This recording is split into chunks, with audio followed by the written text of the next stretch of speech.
வணக்கம். கமலா திவ்யா டிஎன்பிஎஸ்சி. ஆசை வார்த்தைன்னா, நம்பிக்கை உண்டாகச் சொல்லுன்னு சொல்றாங்க. ஆசை வார்த்தையா நான் இது பண்றேன் அப்படின்னு நமக்கு நம்பிக்கையை உண்டாக்குற மாரி நெறைய வார்த்தைகள் சொல்லுவாங்க. ஆடைக்கும், கோடைக்கும் அப்படின்னா, எல்லா பருவ காலத்துக்கும். இதுக்கு என்ன மீனிங்னா, ஆடைக்கும், கோடைக்கும்னா, எல்லா பருவ காலத்துக்கும்னு சொல்றாங்க. ஆட்கொள்ளுதல் அப்படின்னா, அடிமை கொள்ளுதல். ஒரு ஆள எப்படி கொல்லுவாங்க அப்படின்னா, அடிமைப்படுத்தி கொல்லுவாங்க அப்படின்னு ஷார்ட்கட்டா வச்சுக்கோங்க. ஆட்கொள்ளுதல் அப்படின்னா, அடிமை கொள்ளுதல். ஆணி கொள்ளுதல் இந்த இந்த இடத்துல வந்து ஆட்கொள்ளுதல், இந்த இடத்துல ஆணி கொள்ளுதல்னா, இருப்பிடத்தை நிலை பெறச் செய்து கொள்ளுதல். ஆணி வந்து தரையில தான் அடிக்க முடியும். அதாவது இருப்பிடம்னு கூட வச்சுக்கோங்க. நல்லா ஸ்ட்ராங்கா அடிக்கிறது. இருப்பிடத்தை நிலை பெறச் செய்து கொள்ளுதல். ஆணி கொள்ளுதல். ஆணித்தரம் அது அப்படின்னா முதற்றரம்னு சொல்கிறாங்க. ஆணித்தரம் நல்லா ஆணி வந்து தரையில் இது பண்ணும்போது அதோட ஸ்டார்டிங் அதாவது முதல்ல உள்ளது தான் வச்சு நம்ம அடிக்க முடியும். ஆணித்தரம்னா முதற்றரம். ஆர்ப்பாட்டம் அப்படின்னா ஆறாவாரம் பண்ணுறாங்க. ஆர்ப்பாட்டம் பண்ண மாதிரின்னு சொல்லி போயிட்டு எல்லாரும் என்ன பண்ணுறாங்க, ஆறாவாரம் பண்ணிட்டு இருக்காங்க. ஆழப்பறத்தல் அப்படின்னா திண்டாடுதல். ஆழப்பறத்தல் ஏதோ ஒன்று பறத்தல் எதுவுமே இல்லாமல் நம்ம என்ன பண்ணுறோம்னா ரோட்டில் திண்டாடிட்டு இருக்கோம். ஆளை பார்த்தா என்ன பண்ணுறாங்கன்னா திண்டாடிட்டு இருக்காங்க. ஆழப்பறத்தல் திண்டாடுதல். ஆவி சேர்த்தல் அப்படின்னா கட்டி அணைத்தல்.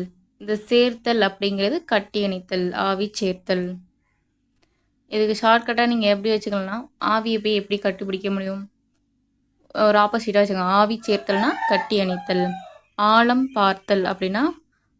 பார்த்தல் ஒருவன் அறிவு முதலியவற்றை ஆராய்தல். அவனுக்கு எவ்வளோ அறிவு இருக்குன்னு ஆராயிறத தான் ஒரு ஆழம்தான் பார்த்து ஒரு ஆழமாவது பார்த்துருவோம் அப்படின்னு சொல்லுவாங்க. ஆளும் பாலுமாய் இருக்கேன். என்ன ஆளும் பாலமாக அதை விட சீர்கேடாக போகிறான்னு சொல்கிறாங்க. வீணாக ஆளும் பாலுமா இருக்கான், ஆனால் என்னது சீர்கேடா வீணாக போயிட்டான் அப்படின்னு சொல்லுவாங்க. ஆரம் போடுதல் அப்படின்னா எதையாவது ஒரு விஷயத்த நம்ம ஆரம் போடுதல். இன்னைக்கு படிக்கலாம் அப்படின்னு நம்ம காலம் தளர்த்தினோன்னா இன்றைக்கி நம்ம எவ்வளோ சோம்பேறியாக இருக்கோமோ, இன்றைக்கி நம்ம ஒரு நாள் நம்ம படிக்கலைன்னா பின்னாடி நம்ம கஷ்டப்பட போகிறோம்.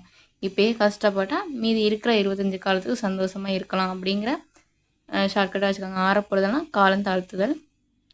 ஆறல் பீரல் அப்படின்னா பயனற்றது.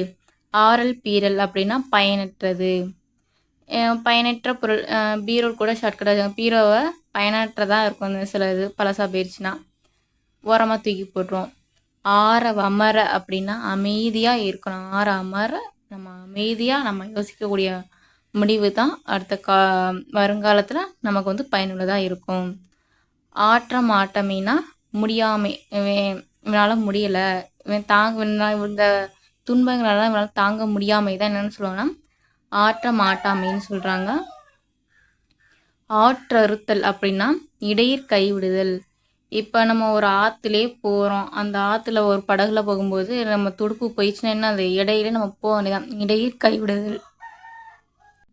ஆற்றுப்படுத்தல் அப்படின்னா படுத்தல்னா வழி செலுத்துதல். படுத்துக்கிட்டே அந்த இடத்துல அறிவு இருக்கிறவங்க என்ன பண்ணுவாங்கன்னா கையால் படுத்துக்கிட்டு கூட வழியாக நீந்தி செல்லிடுவாங்க. வழி செலுத்துதல்னு சொல்லுவாங்க. ஆற்றுப்படுத்துதல்னா வழி செலுத்துதல்.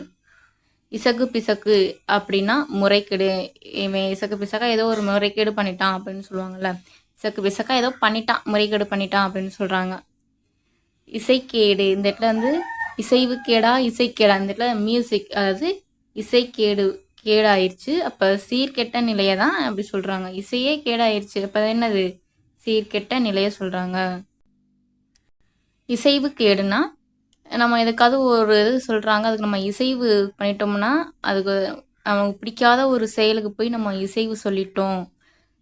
அதாவது பொருத்த மின்மை அப்படி போனோம்னா நம்ம என்ன காரியம் என்ன ஆகும், இசைவு கேடு அப்படின்னா காரிய கேடாக முடிஞ்சிடும். இசைவு கேடுனா இசைவு நம்ம செஞ்சிட்டோம், நான் இது செய்கிறேன்னு சொல்லிட்டேன், ஆனால் அது எப்படி இருக்குது, நமக்கு பொருத்தமின்மையாக இருக்குது, அப்போ காரியம் கெட்டு போயிடும், காரிய கேடு. இடக்கர டக்கல் அப்படின்னா சொல்லத்தகாத சொல்லை திரித்து வேறு வகையாக சொல்லும் முறை. இது வந்து நமக்கு தெரியும், ஸ்கூல் புக்கில் இருக்குது. இடக்கு முடக்கு சங்கடம் விலக வைக்கிற மாதிரி இவன் இடக்கு முடக்கு பண்ணிடுறான். இப்போ இவன் என்ன பண்ணிட்டு இருக்கான், இடக்கு முடக்கு ஏதாவது ஒன்று பண்ணிகிட்டே இருக்கான் அப்படின்னா எதுக்கு சொல்லுவாங்கன்னா சங்கடம் ஏதாவது நமக்கு தொல்லை கொடுக்குற மாதிரி ஏதாவது பண்ணிட்டு இருக்கான் அப்படின்னு சொல்கிறாங்க. இடங்கெட்ட பாவி அப்படின்னா சீரழிந்தவன். இடங்கெட்ட பாவி அப்படின்னா சீரழிந்தவன் தான் பாவி. இடங்கெட்டு போயிட்டான், எந்த இடத்துல இருக்க வேண்டிய இந்த இடத்துல கெட்டு போயிட்டான் அப்படின்னு சீரழிந்த பாவியாக இருக்கான்னு சொல்லுவாங்க. இடங்கெட்ட பேச்சு, ஒழுங்கற்ற சொல்லுங்க.